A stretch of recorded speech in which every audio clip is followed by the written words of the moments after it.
Well, hello everyone. I am finally getting around to pruning this Nelly Stevens Holly that is just to the left of my front door.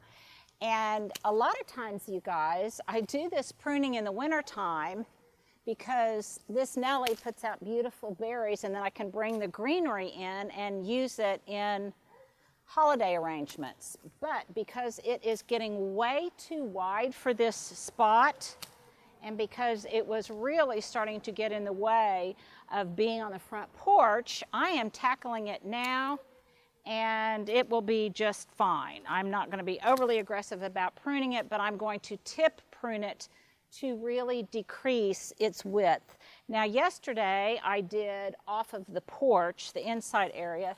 Stuart, if you wouldn't mind kind of just showing them what I did on that side, because I really wanted to get a little bit more light and air circulation back there. Also, it was just starting to cascade over the brick wall, and I didn't want it to do that. So I would say I brought it in maybe 8 inches to a foot. And now I'm doing this side because when I come back here to access my hose, it's getting in the way on this side. So once again, I am just decreasing its width, and I'm not being, I guess, really attentive to how I prune it other than I want it to be in a conical shape. So it will be wider at the bottom and looser at the top. We just got some rain, and so it always catches lots of branches and oak leaves and stuff, so I'm clearing that out as well. But I'm basically just tip pruning it.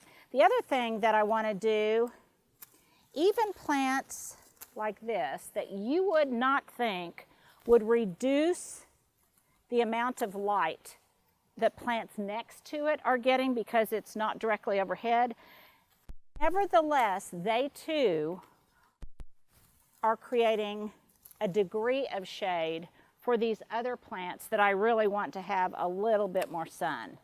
So I am decreasing the foliage on this holly to get more light to them as well. Just maintaining kind of a loose, again, conical shape. Over time, what I may decide to do, and this requires lots of kind of standing back, you guys, and just assessing how much more you want to cut off. I am doing it, Stuart, if we can show them, I am doing it right above a node, right above a leaf node. So for example, right here, I'm going to prune it right there so that that's where it will thicken up. This is also, do one more? Okay. How about this one up here? How's that, Stuart? People can see? Okay, thank you.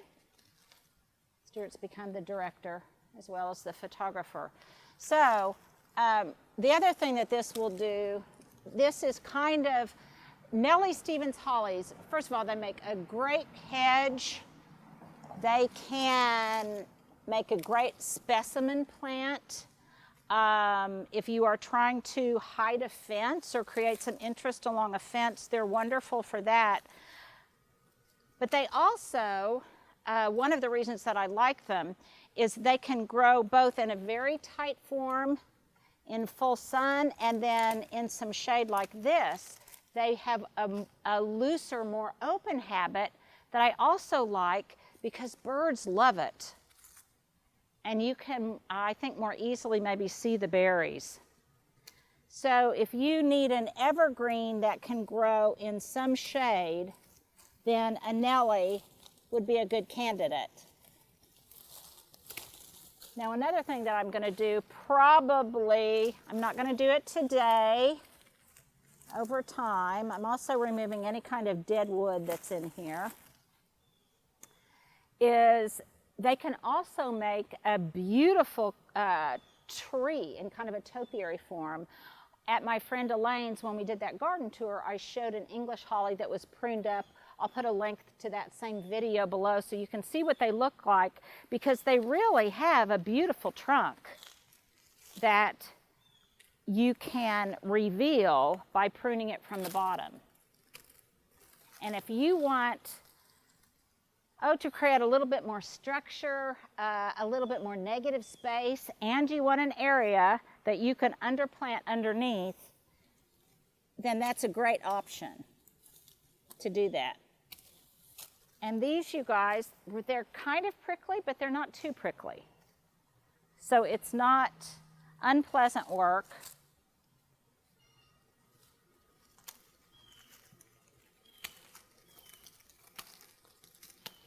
And I start out typically pretty conservatively, and then I get a little bit more aggressive as I decide exactly what shape I want.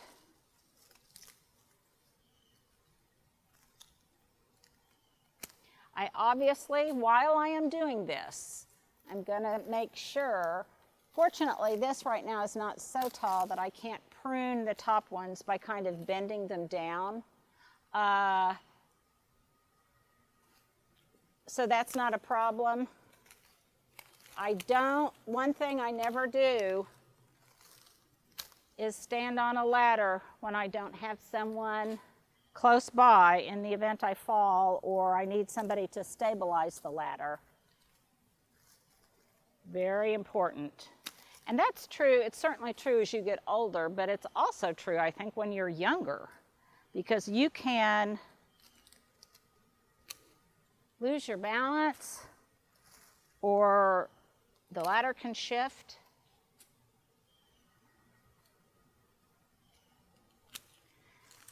Now, one of the reasons that I planted this here was I wanted to, from a design standpoint, was that I wanted to have some visual evergreen weight on this side.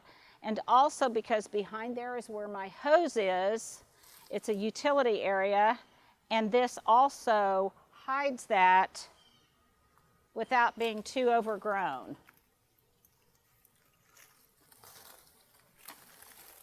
And I wanted something that really had some girth to ground this side. I also like the way you can see just little bits of those angel wing begonias that kind of poke through.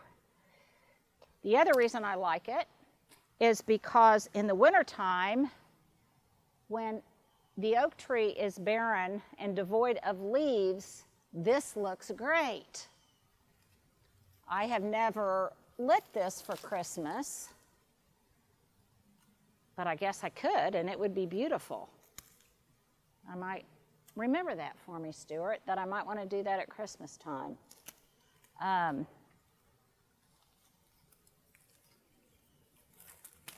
And of course, birds really love it. Now, if you are looking at this to plant in your own landscape, I will tell you one thing to consider is when it flowers, to put out those berries subsequently, pollinators love it. It's a real bee magnet. And so you may not want to put it in an area where there'll be lots of high traffic.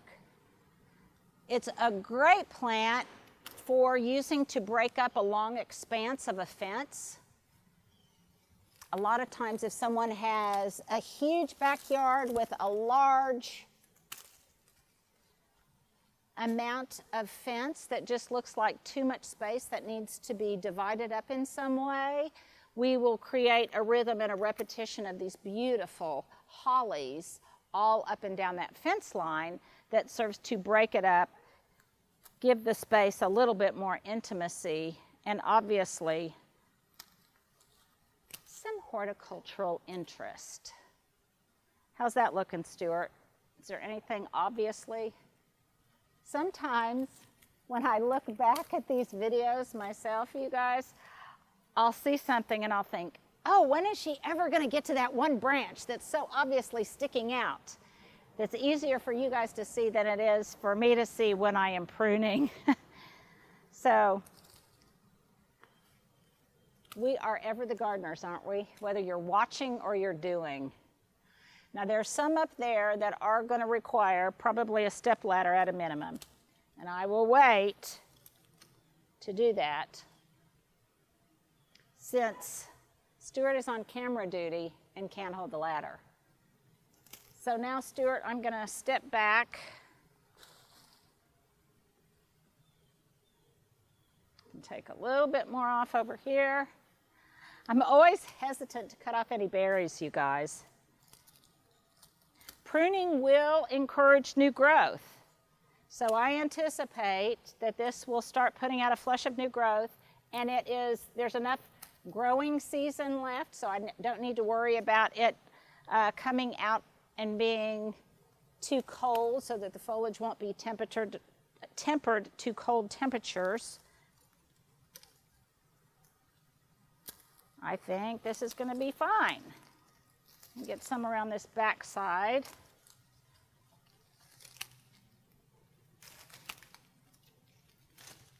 If you make a cut that you don't like, just remember it will grow out just like a bad haircut.